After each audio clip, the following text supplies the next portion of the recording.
Assalamualaikum warahmatullahi wabarakatuh. Perkenalkan, nama saya Ahmad Taufik dengan NIM 2305 1204045, kelas TIP angkatan 2023 Universitas Negeri Surabaya. Di sini saya akan membahas tentang sejarah komputer dari generasi pertama sampai generasi berikutnya, yang mana pada zaman sekarang adalah zaman yang canggih, sehingga kita semua bisa memakai alat-alat elektronik seperti komputer, laptop, dan sebagainya. Oke, mari kita bahas bersama-sama bagaimana sejarah komputer dari generasi pertama hingga generasi sekarang. Sebelum kita bahas bersama-sama, jangan lupa tonton video ini sampai habis, dan jangan lupa like, comment, share, and subscribe. Terima kasih. Baik, yang pertama yaitu sejarah komputer. Komputer pertama kali ditemukan pada tahun 1822 oleh seorang ahli matematika asal Inggris yang bernama Charles Babbage. Mulanya, Babbage bermaksud untuk menciptakan sebuah mesin hitung bertenaga uap yang dapat menghitung tabel angka. Dan juga ada yang mengatakan sejarah komputer adalah kisah evolusi perangkat dan teknologi yang digunakan untuk memproses informasi dan melakukan perhitungan. Oke, selanjutnya kita membahas komputer generasi yang pertama. Seperti ini gambarnya. Komputer generasi pertama adalah komputer-komputer yang dikembangkan pada akhir tahun 1940-an hingga awal tahun 1950-an. Komputer generasi pertama umumnya menggunakan tabung vakum sebagai komponen utama dalam sirkuit elektroniknya. Komputer generasi pertama memiliki ciri utama, yakni ukuran fisiknya yang besar. Komputer ini menggunakan tabung hampa udara sebagai sirkuit dan drum magnetik untuk memori. Adapun isi dan fitur komputer generasi pertama yakni tabung vakum, panel pengaturan manual, memori magnetik, input serta output, program yang tersimpan, keterbatasan kinerja, dan penggunaan terbatas. Yang pertama yakni tabung vakum. Tabung vakum digunakan untuk memperkuat sinyal elektronik dan sebagai elemen dasar dalam pembentukan gerbang logika. Dan yang kedua, ada panel pengaturan manual. Konfigurasi dan pengaturan komputer generasi pertama seringkali memerlukan panel pengaturan manual yang rumit. Operator harus memasukkan instruksi dan data secara langsung melalui panel pengaturan untuk menjalankan program. Dan yang ketiga, memori magnetik. Komputer generasi pertama menggunakan memori magnetik seperti tabung Williams, Kilburn, dan drum magnetik untuk menyimpan program dan data. Memori magnetik ini memiliki kapasitas yang terbatas dan kecepatan akses yang relatif lambat dibandingkan dengan teknologi penyimpanan modern. Dan yang keempat, ada input dan output. Input pada komputer generasi pertama umumnya dilakukan melalui kartu berlubang atau tombol pengaturan manual. Output seringkali dicetak ke kertas atau ditampilkan melalui lampu indikator atau panel lampu. Yang kelima, program yang tersimpan. Konsep program yang tersimpan yang diusulkan oleh John von Neumann dalam desain EDVAC diterapkan dalam beberapa komputer generasi pertama. Ini memungkinkan program untuk disimpan di dalam memori komputer yang memungkinkan penggunaan ulang dan pemrosesan otomatis yang lebih efisien. Yang keenam, keterbatasan kinerja. Meskipun revolusioner pada masanya, komputer generasi pertama memiliki keterbatasan dalam hal kinerja, kecepatan, dan kapasitas penyimpanan. Mereka cenderung besar, mahal, dan memerlukan daya yang besar. Dan yang terakhir, penggunaan terbatas. Komputer generasi pertama umumnya digunakan untuk aplikasi ilmiah, militer, dan bisnis yang memerlukan pemrosesan data yang intensif. Mereka jarang ditemui di luar lingkungan institusi atau perusahaan besar. Meskipun memiliki keterbatasan tersebut, komputer generasi pertama membuka jalan bagi inovasi lebih lanjut dalam teknologi komputer dan menyediakan fondasi untuk perkembangan komputer generasi selanjutnya. Mungkin untuk komputer generasi pertama hanya ini pembahasannya. Baiklah, kita lanjut kepada generasi berikutnya. Komputer generasi kedua menggunakan komponen berupa transistor yang lebih kecil daripada tabung hampa udara. Transistor dinilai jauh lebih efisien apabila dibandingkan dengan tabung vakum pada komputer generasi pertama. Komputer generasi kedua meliputi periode sekitar akhir 1950-an hingga akhir 1960-an. Pada periode ini, terjadi beberapa kemajuan signifikan dalam teknologi komputer yang menghasilkan komputer yang lebih kecil, lebih cepat, dan lebih andal dibandingkan dengan generasi sebelumnya.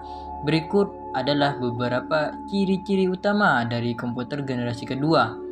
Yang pertama ada penggunaan transistor, penggunaan kumpulan instruksi, peningkatan kapasitas memori, penggunaan punched cards dan magnetic tapes, dan yang terakhir pengembangan bahasa pemrograman. Mengenai ciri-ciri yang pertama yakni penggunaan transistor. Salah satu perkembangan paling penting dalam komputer generasi kedua adalah penggantian tabung vakum dengan transistor sebagai komponen utama dalam sirkuit elektronik. Transistor jauh lebih kecil, lebih tahan lama dan lebih efisien daripada tabung vakum, sehingga memungkinkan pembuatan komputer yang lebih kecil, lebih ringan, dan lebih hemat energi. Selanjutnya ada penggunaan kumpulan instruksi atau nama lain instruction set.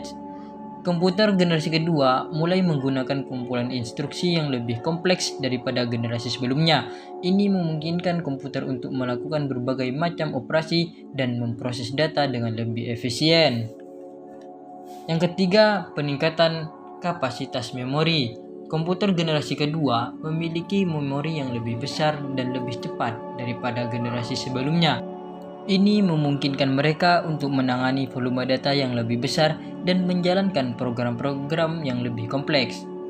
Yang keempat, penggunaan punched cards dan magnetic tapes. Metode input dan output data pada komputer generasi kedua umumnya menggunakan kartu berlubang atau nama lain punched cards dan pita magnetic tapes.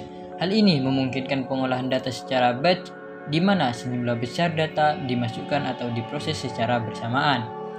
Yang kelima, pengembangan bahasa pemrograman. Pada periode ini, berbagai bahasa pemrograman mulai dikembangkan termasuk Fortran, COBOL, dan ALGOL.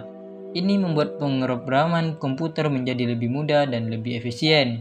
Baik, mungkin inilah sedikit tentang komputer generasi yang kedua. Mari kita lanjut ke komputer generasi selanjutnya. Komputer generasi ketiga adalah tahap perkembangan komputer yang terjadi sekitar akhir 1960-an hingga awal 1970-an. Pada periode ini terjadi beberapa inovasi kunci yang mengubah wajah komputasi secara signifikan. Komputer di generasi ketiga sudah memiliki ukuran yang lebih kecil karena menggunakan komponen 4 atau dalam kurung integrated circuit sehingga hemat penggunaan listrik. Proses operasinya juga berjalan lebih cepat dan tepat dengan kapasitas memori yang jauh lebih besar. Berikut adalah beberapa ciri-ciri utama dari komputer generasi ketiga. Yang pertama ada penggunaan sirkuit terpadu, kedua peningkatan kecepatan dan kinerja, penggunaan sistem operasi, munculnya mini komputer, dan yang terakhir penggunaan terminal komputer. Adapun ciri yang pertama yaitu penggunaan sirkuit terpadu atau nama lain integrated circuit. Salah satu kemajuan terbesar dalam komputer generasi ketiga adalah penggunaan sirkuit terpadu atau disebut dengan chip yang mengintegrasikan ribuan transistor dan komponen elektronik lainnya dalam sebuah chip silikon kecil.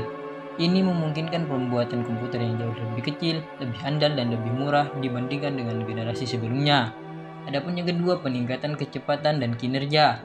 Dengan penggunaan sirkuit terpadu, komputer generasi ketiga menjadi lebih cepat dan lebih efisien dalam melakukan perhitungan dan pemrosesan data. Dan yang ketiga, penggunaan sistem operasi. Komputer generasi ketiga mulai menggunakan sistem operasi yang lebih canggih untuk mengelola sumber daya komputer dan memungkinkan pengguna untuk menjalankan beberapa program secara bersamaan. Ini memfasilitasi multitasking dan meningkatkan efisiensi penggunaan komputer. Dan yang keempat, munculnya mini komputer. Mini komputer yang merupakan komputer berukuran lebih kecil dan lebih terjangkau daripada mainframe.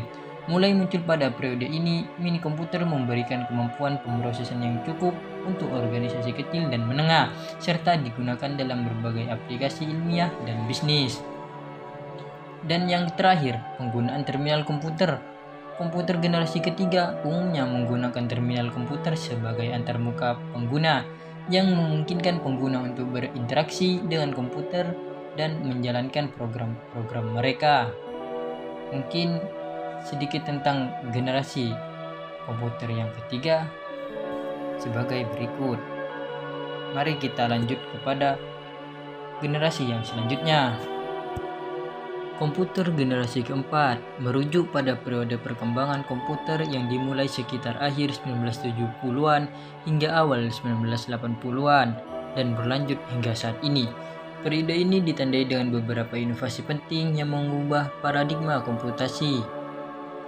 Mikroprosesor menjadi terobosan dalam mendatangkan komputer generasi keempat dengan menyatukan ribuan LC ke dalam satu keping silikon. Pada masa ini, mulai muncul laptop yang sangat portable dan dapat dibawa kemana-mana. Adapun berikut adalah beberapa ciri-ciri utama dari komputer generasi keempat. Yang pertama, ada penggunaan mikroprosesor. Selanjutnya ada munculnya komputer pribadi, revolusi grafika dan multimedia, perkembangan jaringan komputer dan internet, penggunaan perangkat lunak aplikasi yang lebih maju, dan yang terakhir munculnya komputasi seluler. Yang pertama, yakni penggunaan mikroprosesor. Salah satu perkembangan paling penting dalam komputer generasi keempat adalah penggunaan mikroprosesor.